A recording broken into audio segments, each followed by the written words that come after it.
Setelah mengetahui aktivitas wisata apa saja yang dapat diterapkan, kita perlu menyiapkan sistem pengelolaan agar aktivitas tersebut dapat berjalan dengan lancar. Ada 7 sistem pengolahan yang dapat diterapkan. Yang pertama, membuat rencana kunjungan. Rencana kunjungan terdiri dari pemilihan lokasi yang akan dikunjungi, waktu kunjungan, berapa lama sih durasi kegiatan di setiap lokasi, jenis aktivitas yang dapat dilakukan, akomodasi, penanggung jawab, serta menentukan pihak-pihak yang akan terlibat dalam kegiatan kunjungan ini. Dan yang terakhir, melakukan survei ke wisata kerajinan lainnya, sehingga mendapat pilihan tambahan untuk lokasi-lokasi yang akan dikunjungi. Sistem pengelolaan yang kedua yaitu membuat rancangan anggaran. Nah, yang dimaksudkan dengan membuat rancangan anggaran ini, menyusun biaya-biaya apa saja yang dibutuhkan selama kegiatan berlangsung, memasukkan atau mempertimbangkan harga jual souvenir, mempersiapkan dokumen pendukung atau pencatatan biaya semisalnya diperlukan untuk melakukan pelaporan. Sistem pengelolaan yang ketiga yaitu menyediakan pilihan paket wisata. Pengunjung diberikan pilihan paket wisata agar lebih fleksibel sesuai dengan anggaran dan waktu yang tersedia.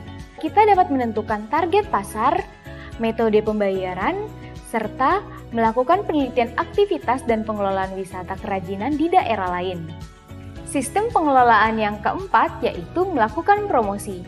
Promosi ini dimaksudkan untuk menarik lebih banyak pengunjung, dan promosi ini dapat dilakukan dengan membuat brosur atau membuat flyer, serta dapat mengadakan festival hasil kerajinan dan melakukan promosi melalui media sosial dan jejaring seperti bekerja sama dengan agen perjalanan, serta membuat dan mengumpulkan foto-foto serta dokumentasi yang menarik untuk menarik pelanggan yang lebih banyak lagi. Sistem pengelolaan yang kelima yaitu menyiapkan fasilitas pendukung. Menyiapkan fasilitas pendukung sebagai media informasi yang memberikan kenyamanan kepada pengunjung. Contohnya, memasang papan petunjuk pada area selamat datang, area penjemuran, area pewarnaan, area toilet, dan lain sebagainya. Serta himbauan menjaga kebersihan fasilitas di sekitar area wisata. Berikutnya, sistem pengolahan yang keenam yaitu membuat standar prosedur dan dokumen. Tujuannya yaitu memastikan setiap proses dilakukan dengan benar dan seragam. Misalnya, standar komunikasi melalui email, pengisian formulir pendaftaran, adanya kontrak perjanjian, dan prosedur perjalanan wisata. Sistem pengelolaan yang ketujuh yaitu mempersiapkan SDM atau sumber daya manusia. Nah, yang perlu dipersiapkan adalah memberikan pelatihan atau edukasi terkait yang pertama, pengetahuan dasar pariwisata seperti manfaat, peranan, dan tren pariwisata saat ini. Yang kedua, daya tarik wisata setempat seperti motif-motif anyaman, sejarah atau nilai budaya, serta penggunaan kerajinan anyaman untuk kehidupan sehari-hari. Yang ketiga, keterampilan berbahasa. Ini mengantisipasi adanya pengunjung asing, contohnya diberikan keterampilan berbahasa Inggris. Dan yang keempat, pengelolaan aktivitas wisata seperti bagaimana berkomunikasi dan teknik memandu pengunjung, bagaimana menjaga kebersihan dan lingkungan sekitar, dan bagaimana melakukan pertolongan pertama jika terjadi kecelakaan. Dalam mempersiapkan sumber daya manusia, perlu adanya pembagian tugas dan tanggung jawab.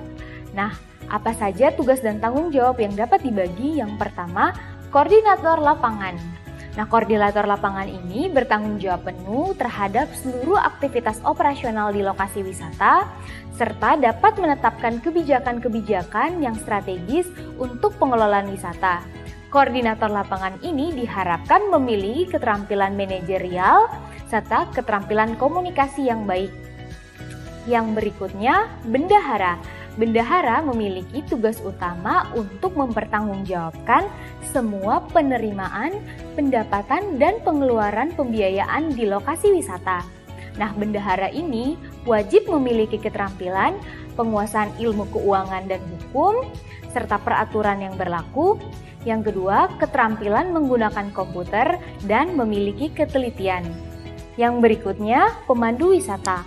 Pemandu wisata mempunyai tugas utama untuk menemani, membimbing, serta memberikan informasi terkait objek wisata dan daya tarik kepada pengunjung.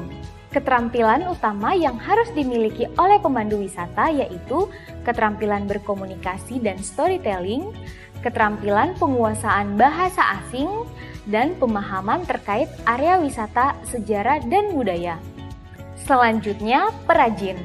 Tugas utama dari perajin adalah memaparkan proses pembuatan produk kerajinan, dapat mengajarkan juga kepada pengunjung teknik membuat produk, dan dapat menceritakan dampak positif yang timbul akibat kegiatan yang dilakukan.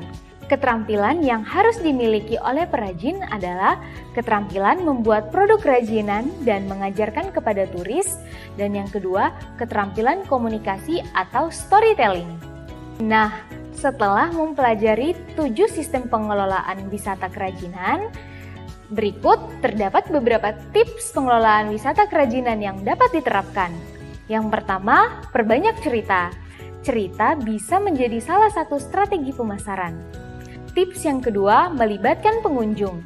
Melibatkan pengunjung ini agar pengunjung tidak bosan dan bisa merasakan pengalaman wisata yang berkesan dan nyata.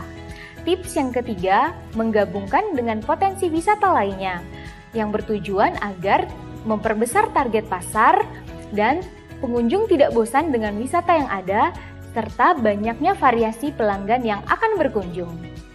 Tips yang keempat, bangun sistem pengolahan yang efektif agar semua rangkaian kegiatan dapat berjalan dengan baik. Dan tips yang kelima, menyiapkan sumber daya yang berkualitas untuk memastikan semua aktivitas dapat berjalan dengan baik. Nah, selanjutnya kita dapat melihat beberapa contoh wisata kerajinan.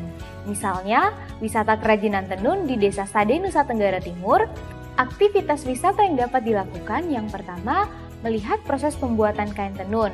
Ini dimulai dari proses pengumpulan bahan baku, pemintalan kapas menjadi benang, proses pewarnaan, belajar menenun, menyaksikan pertunjukan kesenian daerah, dan berbelanja kain tenun.